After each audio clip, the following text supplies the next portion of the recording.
salaamullaahi calaykum daawadayaal kusoo dhawaada barnaamijkeena xogta waxbarashada oo toddobaad walba aad ka daawataan telefishinka caalamiga VOS TV iyadoo barnaamijkan idinku yimaada xarunta dhexe oo ku leeyahay magaalada Muqdisho. haddaba barnaamijkeena xogta waxbarashada toddobaad walba waxaanu kusoo qaadanaa qaar ka mid ah dugsiyada iyo jaamacadaha iyo maxayada la siman ee ka furan magaalada Muqdisho inagoo kugu soo gudbinaa heerka aqooneed ee ardada halkaasi wax ka barata sidoo kalena aan kugu soo gudbino horumarka waxbarasho ay ku tallaabsadeen jaamacadaha iyo dugsiyada qaarkood. haddaba toddobaadkan daawadayaal waxaad ku daawan doontaan barnaamijkeena xogta waxbarashada jaamacadda Imaam Shaafici oo ka mid ah jaamacadaha ka dhisan magaalada Muqdisho isla markaana arday aad u fara badan ay wax ka bartaan inagoo markaasi toddobaadkan aan kugu soo gudbin doono barnaamijkeena xogta waxbarashada waraysiyo kala duwan oo aanu la yeelanay qaar ka mid ah maamulka jaamacadda iyo ardayda wax ka barata jaamacadaasi Imaam Shaafici iyadoo maanta ay u fadhiyaan imtixaanka qabuulka ay ku soo galayaan jaamacada kulliyada kala duwan ee Imaam Shaafici. daawasho wanaagsan. sida aad arkaysaan daawadayaal xafiiskan waa xafiiska diiwaangelinta ay iska diiwaangeliyaan ardayda doonaysa in ay ka bilaabaan waxbarashada kulliyadaha kala duwan ee jaamacadda Imaam Shaafici magaalada Muqdisho. arday aad u fara badan ayaa maalmihii u dambeeyay waxay ku soo qulqulayeen xafiiskan si iskaga diiwaangeliyaan. waa hagaag daawadayaal barnaamijkeena waxbarashada oo toddobaadkan aan ku soo qaadanayna jaamacadda Imaam Shaafici oo maanta arday boqolaal ka badan ay u fadhiisteen imtixaanka qabuulka ah ee sanad waxbarashadeedka jaamacadda Imaam Shaafici kulliyadaha kala duwan. haddaba arrimahaasi ayaan waxaanu ka wareysan doonaa madaxa xafiiska diiwaangelinta jaamacadda Imaam Shaafici ee magaalada Muqdisho Dr. Maxamed Cumar Sheekh Cabdirashiid oo xafiiskiisa aanu ku suganahay. Maxamed Cumar soo dhawow barnaamijka waxbarashada VOS. ma sha Allah waa dhawahay marka hore waan salaamayaa waan u mahadcelinayaa teamka VOS ka socdo Anteena iyo kaamiramankiisa Cabdifataax waan idinkaga mahadcelinaynaa shaqada wacan ee quruxda badan ee bulshada Soomaaliyeed u haysaan. waa aad iyo aad barnaamijkiina iyo waxyaabaha aad soo gudbisaan waan ku tixanahay oo waan la socdaa marka waxaan leeyahay hore u socda waan idinku bogaadinayaa haddii aad idmo. aad baa mahadsantahay adigana waa kaaga mahadcelinaynaa ajiibka aniga ajiibtay in jaamacadda Imaam Shaafici magaalada Muqdisho aanu soo booqano idinkii iyo maamulkiina saraba. ugu horreyn waxaad warbixin naga siisaa xilligii la aasaasay jaamacadda Imaam Shaafici. jaamacadda Imaam Shaafici waxaa la aasaasay sanadku markuu ahaa 2012 waxayna dhisan tahay muddo ku sii dhow 10 sano. marka insha Allah waxaan rajeynaynaa 2022 inaan sanad guuradii 10aad aan u sameeyno haddii aad insha Allah. waa tahay muddo 10 sano ayay jaamacadda Imaam Shaafici ka soo wareegtay xilligii dhibada loo taagay. imise dafcadood ayaa ka baxay kulliyadaha kala duwan ee jaamacaddan kulliyadahaas imise ay u qaybsamaan oo ay inoo sheegi kartaa. ma sha Allah kulliyadaha jaamacadda hadda ay bixiso waxay ka kooban yihiin ilaa 8 kulliyadood oo kala ah 3 kulliyadood oo diini ah iyo 5 kulliyadood oo maadi ah. marka kulliyadaha diiniga ay bixiso waxaa ka mid ah kulliyadda shareecada iyo qanuunka, kulliyadda tarbiyada islaamiga iyo kulliyadda quraanul kariim. waan isleenahay waa kulliyadaha aad in badan jaamacadaha ugu duwan tihiin.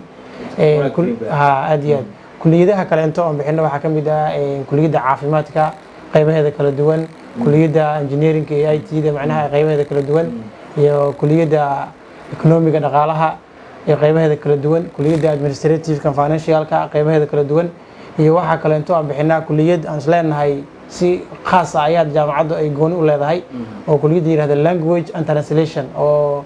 dhowr dufca ay ka baxday. haddii aan sii raaciyo jaamacadda waqtigaas 2012 la aasaasay oo haddana ay muddo 10 sano ku sii dhowdahay waxaa ka baxday ilaa dhowr dufcadood oo kala duwan ilaa 5 dufcadood ayaa ka qalin jabisay jaamacadda oo kulliyado kala duwan lah. 8 kulliyadood waa tahay waxaad waday hawl diiwaangelin ah ardayda cusbay bacdama maanta ay u fadhiyeen qaarkood imtixaankii qabuulka ee bilowga daafurka u ah kulliyadaha kala duwan ee jaamacadda Imaam Shaafici. maxaa warbixin laga siin kartaa dhanka diiwaangelinta ardaydaas maasha allah diiwaangelinta waxay soo bilaabatay adiga bishii 7 sanadkan ilaa haddana way socotay maanta waxa uu fadhiistay ardayda imtixaankii qabuulka jaamacadda ay ku qaabili lahayd iyadoo kuliyado badan ay kala duwan ay leeyihiin maasha allah arday gaaraysa ilaa 400-500 arday ayaa maanta imtixaankii u fadhiisatay oo kuliyado kala duwan la gabdho iyo wiilal isugu jira ha oo aad iyo aad boqolkiiba boqol waxaad moodaa waayadan dambe inay gabdhuhu kusoo badanayaan xagga waxbarashada aad iyo aad maasha allah inkastoo wiilashuna aysan yareen laakiin adiga number isku jira ilaa 400-500 arday ah u dhaxaysa ayaa maanta u fadhiisay imtixaankii qabuulka ee jaamacadda sanadkan sanad waxbarasheedka 2021-22 waa tahay ardaydii hore u dhiganaysay kulliyadaha kala duwan ee jaamacadda imaam shaafici ama kuwii ka baxay wax qorshe aad u diseen oo markaasi ma jiraan aad iyo aad ardayda jaamacadda ka qalin jebisay waxaa loo qorsheeyaa markay bachelorka dhamaystaan in ay ardaygii markaas iyada kaalinta gala ama dadaala oo in badan ay ka muuqataa in jaamacaddu ay deeq waxbarasho oo dalka dibadiisa ay u dirto sida dalalka aan dariska nahay oo aad iyo aad isugu dhownahay Suudaan ma jiraan jaamacado xiriir aan leeyahay dalka dibadiisa aad iyo aad way jiraan jaamacado in badan oo xiriir leena dalka dibadiisa waa jiraan waxaa ka mid ah jaamacadaha ku yaala ee dalka Suudaan oo ugu horeysa jaamacadda Afriqa Alcaalamiya jaamacadda Suudaan Alcaalamiya jaamacadda Ummul Quraan iyo jaamacado badan oo ku yaala dalka Suudaan iyo kuwa ku yaalo dalka kaleento iyadana isla Suudaan ku yaalo Khartoum ku yaalo iyagana iyo jaamacadaha kaleento ka mid ah Turkiga jaamacad ka mid ah iyadana aan xiriir la leenahay oo dibadda ah marka qiimeyntii ay dalka Turkiga wasaaradda waxbarashada ay sameeyeen oo jaamacadaha Soomaaliya ay ku sameeyeen kaalintii ay ku jirtay Imaam Shaafici qiimeynta ay sameysay jaamacadaha wasaaradda waxbarashada ay ku sameysay jaamacadaha dalka ku yaalo iyo tii Turkiga inta badan aqoonsiga aqoonsatay waxay ka mid tahay jaamacadaha ugu horeeya oo kaalmaha koowaad ka galay oo liiska 10 ugu horeeya ay ka mid tahay jaamacadda oo qiimeynta ay ka soo gashay waa gartay dhanka diiwaangelinta hawlahan aad ku mashquulsanayd ardaydu isku heer maaha waxaa jira arday jeedkooda markaasi awoodo in ay iska bixiyaan qarashaadka loogu talagalay waxbarashada kulliyada kala duwan jaamacadda iyo arday iska dhexdhexaad iyo kuwa sababta markaasi aan haysan laakiin waxbarashada inay wax bartaan ay ka go'an tahay oo kula soo xiriirma jiraan aad iyo aad way jiraan oo horta u kala qiimaysaa waxaan u kala qiimeynaa horta marka koowaad jaamacaddu waxay hoos tagtaa oo ay ka soo farcantay mu'assasada Macallin Nuur way jiraan arday badan oo deeq waxbarasho oo jaamacadda ay siisay oo jaamacadda iyo mu'assasada Macallin Nuur ay bixiyeen marka ardayga markuu imaado waa sax oo ardayda qaar hadbadna qofba jeebkiisa ayuu ku kala duwan yihiin marka jaamacaddu waxyaabaha ay aad iyo aad ay ugu amaanan tahay oo bulshadana ugu amaanay waxa ka mid ah wali ma dhicin jaamacadda arday ay u boobisay ama ay u celisay lacag yaraan ama xoogaa ahaan dhaqaale darro marka ardayga dhaqaale wato iyo ardayga dhaqaale wadin intaba jaamacaddu way soo dhawaysaa waxaa jiro oo hadda jaamacadda dhigto arday oo aan wax lacag laga qaadan oo si free ah ku dhigta macnaha markaas iyadoo u eegaysa jaamacadda muhiimada saaraysa waxbarashada tira ahaan ardaydaas ilaa 20 arday waa gaarayaan oo wax lacag laga qaadan kaliya waxna xilliga imtixaanka markii la gaaro waxyaabihii imtixaanka lagu qaadi lahaa baa laga qaadanaysa waalidka balka waran sidee isku tihiin bacdama arday aad fara badan ay dhigtaan jaamacadda xiriirka waalidka sidee isku tihiin xiriirka waalidka maasha Allah waalidiinta xiriirkooda waan isku fiicannahay oo ardayda iyo waalidka iyo jaamacadda oo isla wada xiriiraan wayna ka warqabaan waalidiintu waan la xiriirnaa ardayga markaas meeshu wax marahayo iyo heerkiisa qaar baa xataa xafiiska nagu soo booqdo oo akhbaartooda warbixintooda siinaa muddo aan dheeraan xataa ka hor baaba waalid socdo baa ii imaaday oon ardaygiisu warbixin iga wareysanayay waana siiyey maasha Allah maxamed cumar sheekh cabdiraxmaan sheekh cabdirashiid waxaad ka mid tahay maamulka jaamacadda imaam shaafici maxaa idin qorshaysa sanadkan oo aad kaga duwan tihiin sanadihii hore maasha Allah wax badan aan kaga duwannahay insha Allah waxaa waaye hadda jaamacadda waxay leedahay laba kambaskan waa kambaskii labaad ee Taleex ku yaalo waxaan rajeynayaa insha Allah isla sanad waxbarashadeedkan dhexdiisa inaan kambaskii saddexaad ee jaamacadda aan furi doono oo hadda hawshiisa aan wadno oo wax badan ka bedelan insha Allah waxaan rajeynaynaa waxyaabo cusub oo kulliyadaha hore noogu qornaayeen inaan kusoo darno waliba qaybo ka mid ah qaybaha engineeringa oo hore u bixi jiray inaan kusoo darno haddii aan idmo oo sanadkan aan ku hami weynahay oo rajeynayna inaan sanadihii hore wax badan uga duwanaan haddii Ilaahay idmo waa tahay ugu dambeyn ardayda iyo shacabka qaybihiisa kala duwan dal iyo dibad ku sugan ee ka daawanaya VOS TV masha Allah maxaa ugu baaqaysaa dadka meel kasta ay joogaan oo Soomaaliyeed waxaan ugu baaqayaa inay waxbarashada iyo duruusta iyo cilmiga ay ka faa'iidaystaan. Waxaan leeyahay in jaamacadda Imaam Shaafici ay idin soo dhaweynayso oo idin furan tahay, ood gacmo furan ku soo gashaan, ood ka soo gaartaan waxbarashadaas iyo qiimo dhimistaas iyo scholarshipkaas ama ay jaamacaddu ay bixinayso iyadoo la kaashanayso mu'asasada Macallin Nuur oo jaamacadda ay ka soo farcantay. Waxaan leeyahay waxbarashadu ha ku dadaalaano. Maanta waxaa heerka wax lagu gaaro oo horumar lagu gaaro waxay tahay waxbarashada. Marka maadaama waqtiyadan dambe ama sanadan dambe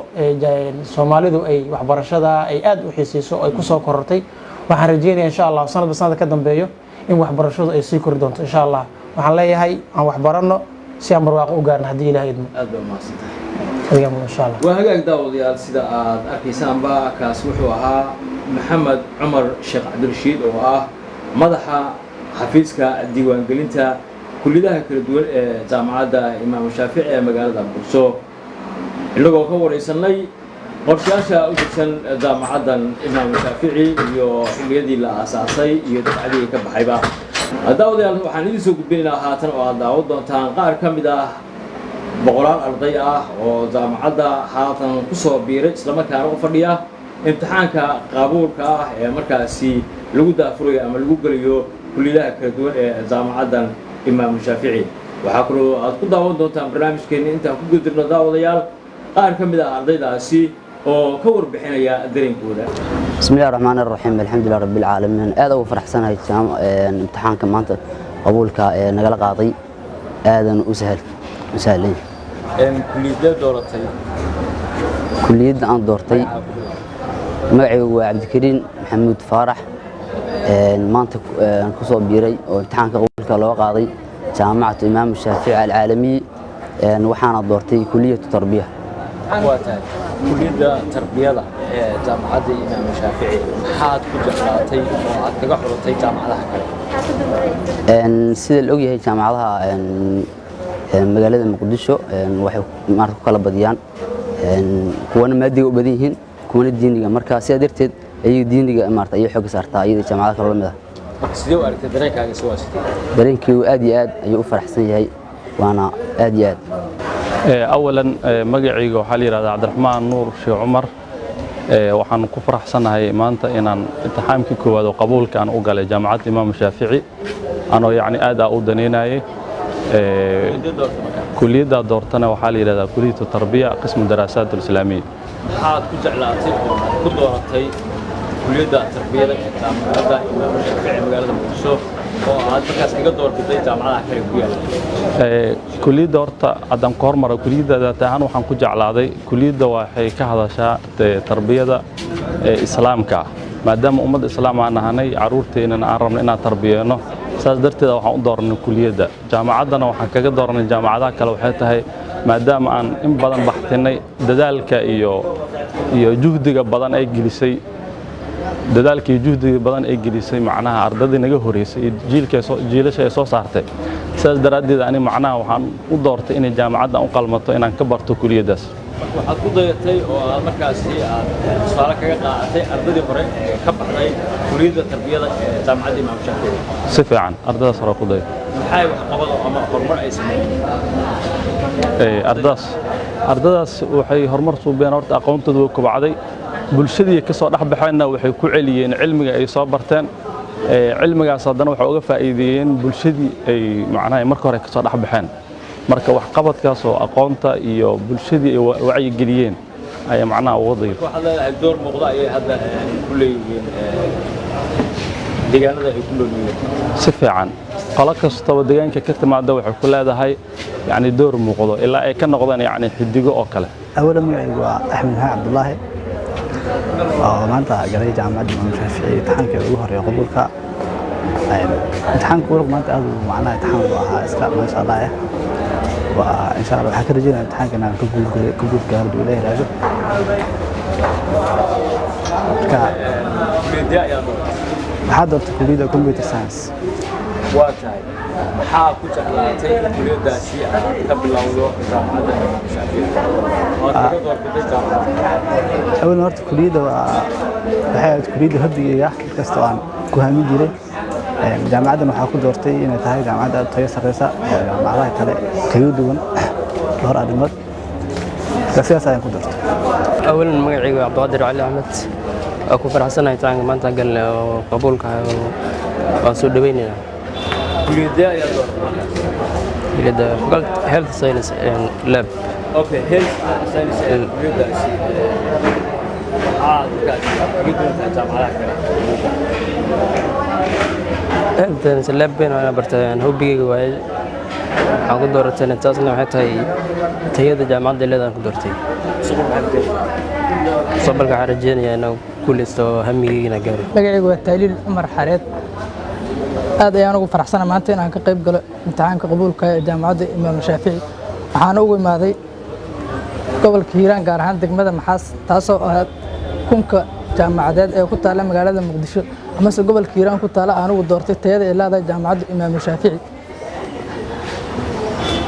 aan ku imaaday raboosadeyda hadii aanan kuliyadee ayaa dooratay nurse kuliyadda caafimaadka ayaan doortay gaar ahaan nurse waxaan ugu doorbiday mar walba waxaa la fiirshaa meesha ay u badan tahay ay sheegayaan mustaqbalka ama ay sheegayaan dadka ay u badan yihiin mase aad islaadahay waxaad leedahay arday tayala ayaa ka soo baxday kuliyadda arday tayala ayaa ka soo baxday gaar ahaan dad aan aqaano oo igula talsheen asxaabteyda ama se ay waalidiinta igula tashay imtixaanka qabuulka maanta aan galay aad loo fududaa sidii loo fiiriyo maasha Allah waan ku faraxsanahay jaamacadda kuliyadee ayaa dooratay markaas laboratory kuliyadee ayaa dooratay lab waanta maxaad kaga doorbiday jaamacadaha kale maxaa yeelay jaamacaddan haddii si loo fiiriyo jaamacaddeena waaye oo waa ku faraxsanahay mustaqbalka walaahi inaan ka mid noqdo ardayda jaamacadda ka kala joojiso insha Allah doctorate noqdo Bismillahirrahmanirrahiim anigoo ah magacayga Abshir Axmed Xiire waxaan ku faraxsanahay inaan ka soo baxay imtixaanka qabuulka ee jaamacadda Imaam Shaafici waxaan ka imaaday xaafadda Dharkeenley gaar ahaan Kiscontrol Afgoy. okay kuliyadee ayaa dooratay waxaan doortay kuliyadda Public Administration. maxaad ka doorbiday jaamacadaha kale magaalada jaamacadda Imaam Shaafici waxaan ugu doorbiday jaamacad hoobkayga ahayd waan ku fikir jiray inta form 4 ka aan aqaan inaan jaamacadda ku soo biiro sidaas ayaan ku soo biiray mustaqbalka waxaan rajeynayaa waxaan barto jaamacadda ka bartay inaan dadka u adeego bulshada. أولاً مقعي واسمان شعب كان الشيخ أولاً إلهي ما تسكله ما أنت ناس فرتقلي أنا قلنا امتحانك قبولي أدي أدب وفرح سنة جامعة kuliyadee ayaa dooratay كل يد وحا دورتي قراءاتك waatan maxaad ka doorbiday ama aad ku jeclaatay jaamacadda Imaam Shaafici jaamacadaha kale ku yaala magaalada Muqdisho marka hadda marka la fiiriyo kala jaamacadaha kale waa ka tayo fiican tahay waa ka hormar fiican tahay waa ka waxbarid fiican tahay marka sidaas darteed baa ku doortay magacaygu waa Ifraa Cabdi Maxamed oo degan degmada Warta Nabadda sidee wartaan imtixaanka imtixaanka maanta aad iyo aad ugu faraxsanahay kuliyadee ayaa dooratay kuliyadda waxaan doortay midwaferiga science jaamacadda waxaan ku doortay habka u shaqeynayso macallimiin fiican in ay tahay jaamacad dhanka diiniga ku wanaagsan magacayga waa Xawiye Maxamed Macalin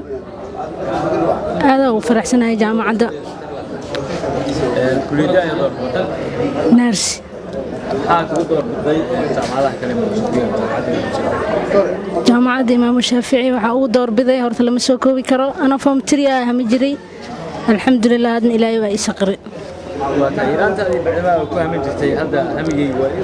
waa ii suurtagal maanta aad u faraxsanahay ma sha Allah magacayga waa Ilhaan Sheekh Maxamed waxaa ka mid ahay ardayda sanadkan ku soo biiray jaamacadda Imaam Shaafici runtii imtixaanka aan saa galay waxa mid aad u qurux badan waxaana filayaa natiijo wanaagsan waana imtixaankii yani form 4 kii sanadkan aan soo dhaafnay aan la qaaday jaamacad aad u protocol badan inay tahay waan dareemaa waa tahay kuliyadee ayaa dooratay health science maxaa kaga doorbiday jaamacadaha kale ee kuliyadda runtii jaamacadda Imaam Shaafici waa jaamacad aad u wanaagsan waxay wadataa magaca aadka muhiimada noogu leh dad Soomaaliyeed oo islaamnahna imaamna Shaafici sidoo kale jaamacadda in badan waan taageeri jiray intii aan dugsiga hoose dhaxay saraha marka sidaas awgeed ku soo galay jaamacaddan